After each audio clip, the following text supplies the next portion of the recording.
Okay. King James commissioned several men, I think it was 24, to rewrite, modify, and or change the Old Testament and to write and create, literally, a New Testament. Now, God is good all the time.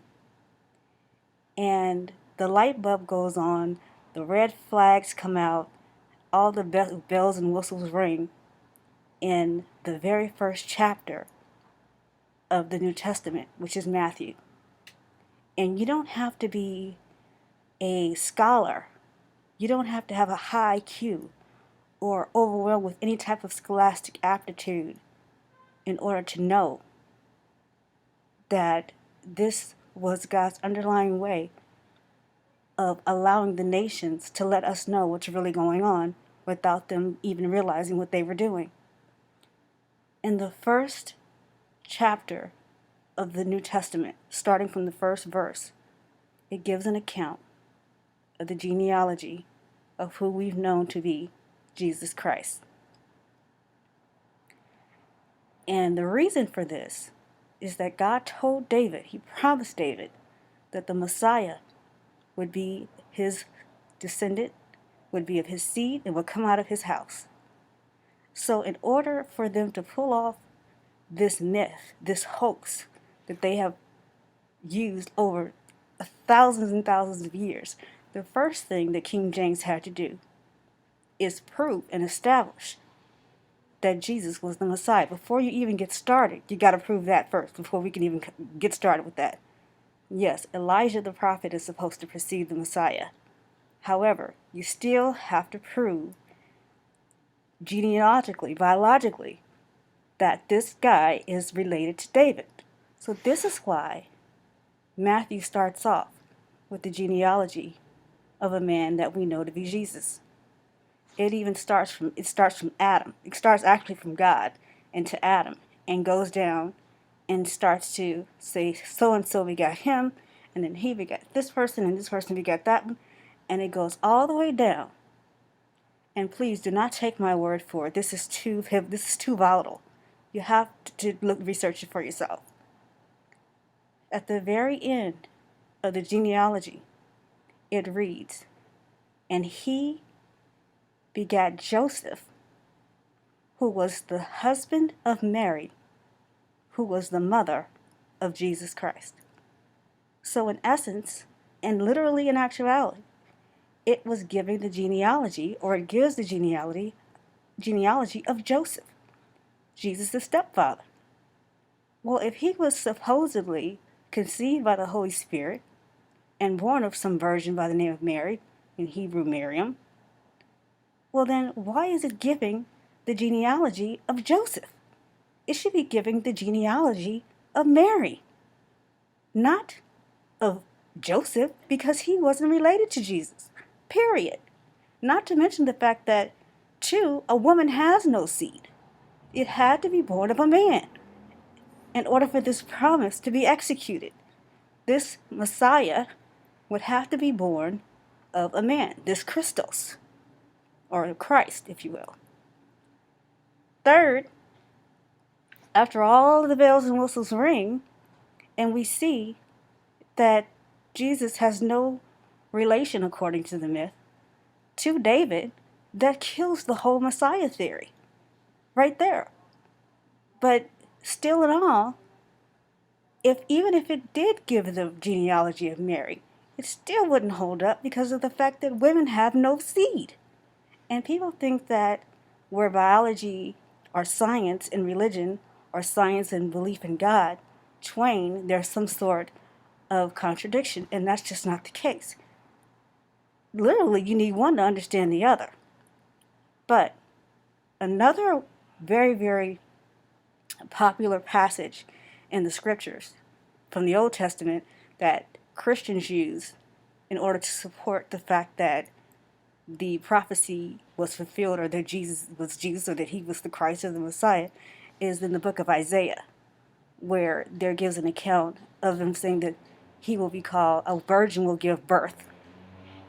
Now, first of all, where it says a virgin will give birth, this is the early American translation from Greek. When in Aramaic, in Hebrew, the original version of the Bible, virgin does not mean a female or a young girl. It doesn't mean a female who hasn't had sex.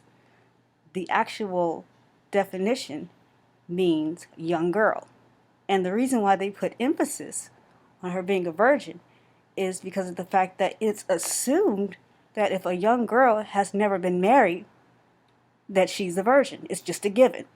In the Hebrew culture, it's just a given, period. And this is the reason why. So it wasn't any type of a sign via the miracle of a virgin birth. No. There are certain laws in the earth, and there are certain laws in the universe. And the first law is that the twain may not meet, meaning the laws of the universe don't affect the laws of the earth. Now, another law of the earth is that God can make or break any law he wants to, obviously, but not even God will break his own laws that he has set up in place. One being that in order to have reproduction, sperm has to meet with an egg at some point in order to have a human being. Point blank, period. No exceptions.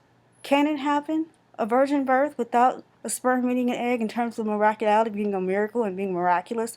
Can God do it? Of course, sure. But will he? Absolutely not.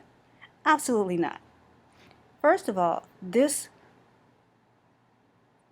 was supposed to be a sign for King Ahaz, who was a king of Israel. He was a king in Israel who was not a just king. And he was not ruling righteously. And in an effort to get him to turn away from his wicked ways, he was given a sign that a not virgin, but a young girl would have a baby, and he would be called Wonderful Counselor, Prince of Peace, not God, or any of those types of things that you may read in the English interpretation of it. It doesn't read that way in Hebrew. Okay, I read Hebrew very well. It was supposed to be of a virgin, not a virgin meaning a young girl's birth, having a baby, and she would call it Emmanuel. Now, correct me if I'm wrong, but Jesus was not named Emmanuel, nor was he ever called or identified as being Emmanuel. Not only was he not called Emmanuel, but his name wasn't Jesus. In fact, there is no J in Hebrew. There's no J sound, period. There's only a Yah. His name was not Jesus, it was Yeshua. So the whole thing is just, this whole story is falling apart right before their eyes. For people who want to see, can see, and those who want to have, who hear, can have ears, can hear. So then we get to a point where you have to face the fact that not only is this not applicable to the man that we know as Jesus, who's described in the New Testament, but the New Testament was not even written until hundreds of years after Jesus' death. He never even seen the New Testament. Jesus did not say one thing in reference to the New Testament. Nothing. Everything that you see, even the red, these are things that people said he said. Primarily Paul. Not anything that Jesus said. He never even seen it. When Jesus was challenged, which he often was, by the Pharisees, they would charge him with riddles, and he would always respond in the same way, according to the myth or the facts, however you want to look at it. Either way, it doesn't matter. He would always say, what did Moses say? What does the law say? And law in Hebrew means Torah. So what he actually said was, what does the Torah say? What did Moses say? Why are you asking me these questions? They would say, Jesus, in the next world, if a man takes two wives, who will be his wife in the next world? You know, and he would always say, what does the law say? What does Moses say? And thus and thus and so on forth. And this is all a major trick by North America, which was formerly Babylon, Europe, the Rothschild, and everyone else to keep the 10 tribes of Israel blind, ignorant, and unknowing, which is the secret of Freemasonry, not to allow Israel to know who they are. But sadly enough, this is not only something that they want to keep secret, it's something that God Himself does not want us all to know at one time. Even people who are viewing this right now, some already know it, some don't, some will accept it, and some won't.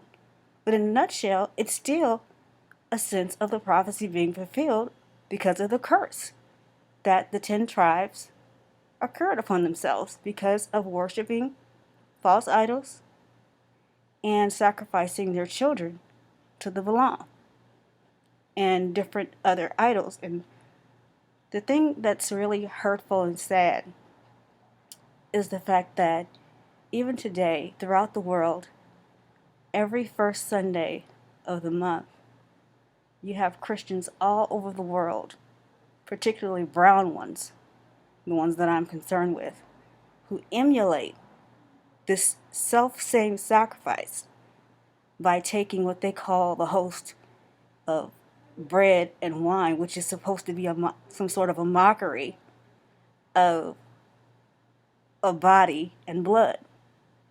That is an abomination to begin and end with. And in the New Testament, it's trying to put God off as a hypocrite because it's saying that He sacrificed His only Son. First of all, Jesus wasn't God's only Son, but that's another story. God's not a respecter of persons. But God made it very clear to Israel, which is the reason on how they got into all the mess that they got into, by watching the practices of other nations sacrifice the blood of their children and by fire. They would do that. And Israel did the same thing. And God said, "What are you doing? I never told you to do that." And not only did I not ever tell you to do that, it never came into my mind. That is so super profound. Not only did I not tell you to do it, but it never even came into my mind for you to sacrifice your children. So if this is the case, why would He sacrifice His? This is so ridiculous, and it's so true that we believe far more than we know because we want to be dependent upon the knowledge of others when it comes down to issues that are far too prominent to put into the hands of someone else. Certain things are, we get this laissez-faire type attitude toward things, you just leave things alone type thing. It's not broke, so don't fix it. It's, we adopt the belief systems that our parents had or the ones that are the overwhelming beliefs in our country, and that's the ones we go with. And it just doesn't make any sense. I mean, if it doesn't make any logical sense, maybe you should look into it a little bit. I mean, come on, it's just not adding up. It's just simply not adding up. And I'm going to give you some scriptures to look at because, like I said, this is nothing that is mundane where, you could just say, well, yeah, maybe so, or take my word for it. I'll give you the places to go, where to go and look at it, and that sort of thing. And in God's Mirror, which is the book that I've been commissioned to bring to you and present before you, it has different footnotes. But because we're not reading the book, we're basically summarizing it. I'll give you the places where it is in the scriptures. And until then, I'll see you guys soon. This is the intro.